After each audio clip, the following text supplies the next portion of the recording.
नमस्कार सर्वांना.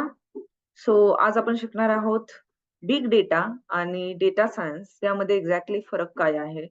ठीक आहे. बिग डेटा म्हणजे काय? सगळ्यात महत्त्वाची एक गोष्ट समजून घ्या, की सपोज माझ्याकडे एक सिस्टम आहे आणि या सिस्टमच्या कॉन्फिगरेशनमध्ये माझ्याकडे 1 टीबी डेटा आहे. ठीक आहे. 1 टीबी डेटा आहे. आणि सपोज मला ऑलरेडी 2 टीबी डेटाचा माझ्याकडे एक डेटाबेस आहे. ठीक आहे. मग 2 टीबी डेटाचा डेटाबेस मी या एका सिस्टममध्ये ठेवू शकते का? तर नाहीच ठेवू शकत.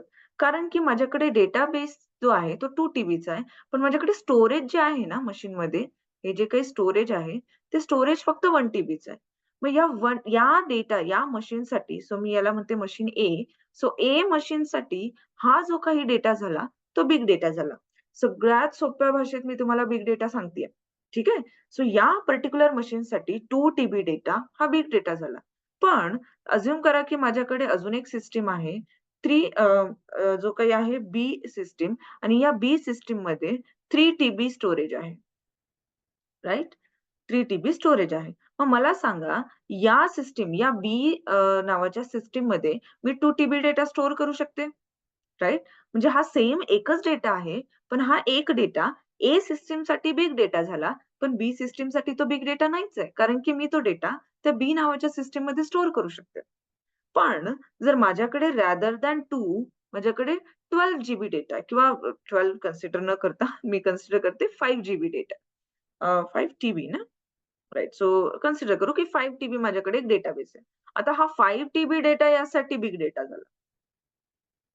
का? कारण की स्टोरेज फक्त 3 टीबी आहे. म्हणजे बेसिकली कुठल्याही कॉन्फिगरेशनपेक्षा जर जास्त अमाउंटमध्ये जर तुमच्याकडे डेटा असेल, तर त्या कॉन्फिगरेशनसाठी किंवा त्या सिस्टमसाठी तो पर्टिक्युलर डेटा बिग डेटा झाला. पण बिग डेटा म्हणजे हे नव्हे, की सर्वच सिस्टमसाठी तो बिग डेटा आहे.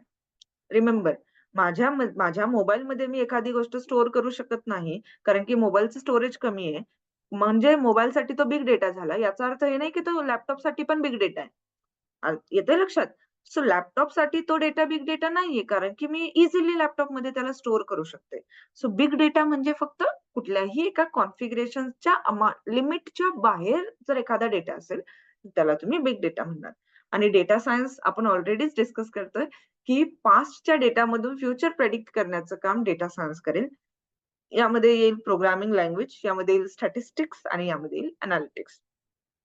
सो चला मी तुम्हाला सांगते या दोघांमध्ये एक्झॅक्टली डिफरन्स काय आहे. ठीक आहे. बघा इथे बिग डेटा जर मी म्हटलं, तर बिग डेटामध्ये येतं व्हॉल्यूम, व्हरायटी आणि वेलॉसिटी. व्हॉल्यूम म्हणजे काय? की किती अमाउंटचा डेटा तुमच्याकडे आहे. किती ह्यूज डेटा तुमच्याकडे आहे म्हणजे व्हॉल्यूम. व्हरायटी म्हणजे कोणत्या वेगवेगळ्या टाइपचा डेटा तुमच्याकडे आहे, म्हणजे व्हरायटी. आणि व्हेलॉसिटी म्हणजे तो डेटा जो आहे तो किती स्पीडने जनरेट होतोय, राइट? किती स्पीडने जनरेट होतोय. यामध्ये अ, अजून पण 2 व्हीज आहेत. हे 3 व्हीज जे आहेत बिग डेटाचे, हे सगळ्यात महत्त्वाचे व्ही आहेत.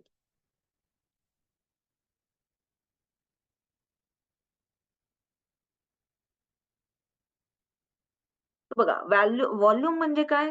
की किती मोठा डेटा तुमच्याकडे आहे. व्हरायटी म्हणजे किती डिफरंट टाइपचा डेटा तुमच्याकडे आहे आणि व्हेलॉसिटी म्हणजे तो कोणत्या स्पीडमध्ये जनरेट होतोय. जसं तुम्ही बघाल की Facebookचा डेटा खूप जास्त स्पीडमध्ये जनरेट होतो. पण त्याही पेक्षा जास्त स्पीडमध्ये डेटा YouTubeचा जनरेट होतो. राइट? पण एखादं तुम्ही सिस्टम एखादा छोटासा ॲप्लिकेशन घ्या, तर त्याचा डेटा तेवढ्या स्पीडमध्ये जनरेट होणार नाही. राइट? हे झालं बिग डेटाचे कॉम्पोनंट. आणि डेटा सायन्स. डेटा सायन्समध्ये काय येतं? तर डेटा सायन्समध्ये येतं सगळ्यात पहिलं प्रोग्रामिंग स्किल. म्हणजे ईदर तुम्हाला पायथन आली पाहिजे किंवा मग आली पाहिजे R language. Mostly Python preferable आहे. रिझन कारण की Pythonमध्ये खूप साऱ्या प्री डिफाईन्ड लायब्ररीज आहेत. ठीक आहे. मग Pythonमध्ये तुम्हाला जास्त कोड लिहायलाही लागणार नाही. आणि आर जी प्रोग्रामिंग लँग्वेज आहे, ही सगळ्यात जास्त यूज होते स्टॅटिस्टिकल आपण म्हणू स्टॅटिस्टिक्समध्ये, राइट? त्यामुळे आपण Python प्रेफर करू. सेकंड स्किल तुम्हाला असलं पाहिजे मॅथ्स आणि सायन्सचं नॉलेज. ऑब्व्हियस जर मला नंबर्स सोबत डील करायचं आहे, नंबर्स सोबत मला इंटरॅक्ट करायचंय, तर मला मॅथेमॅटिक्स आणि स्टॅटिस्टिक्स हे छान पद्धतीनं आलं पाहिजे. आणि शेवटी बिझनेस किंवा डोमेन एक्सपर्टीज. मी जसं तुम्हाला एक्झाम्पल दिलं, जर माझ्याकडे 1,00,000 एक अमाउंट आहे, ही अमाउंट लहान आहे की मोठी आहे हे मी कधी सांगू शकेल? जेव्हा मला त्या डोमेनचं चांगलं नॉलेज असेल. राइट? कारण की फायनान्स डोमेनमध्ये 1,00,000 खूप कमी असेल. एखाद्याचा इन्कम आहे इन इयरली 1,00,000 हा खूप कमी झाला. पण एखाद्याचं वय आहे मेडिकल फील्डमध्ये 1,00,000 हा खूप जास्त झाला. राइट? सो सेम डेटा एकच आहे, पण वेगवेगळ्या पद्धतीने आपण काय करतो, डोमेन किंवा बिझनेस एक्सपर्टीजच्या हिशोबाने त्याला तुम्ही मॅनिप्युलेट करता. सो हे झालं data science. So I hope तुम्हाला डेटा सायन्स आणि बिग डेटा यामधला फरक लक्षात आला असेल.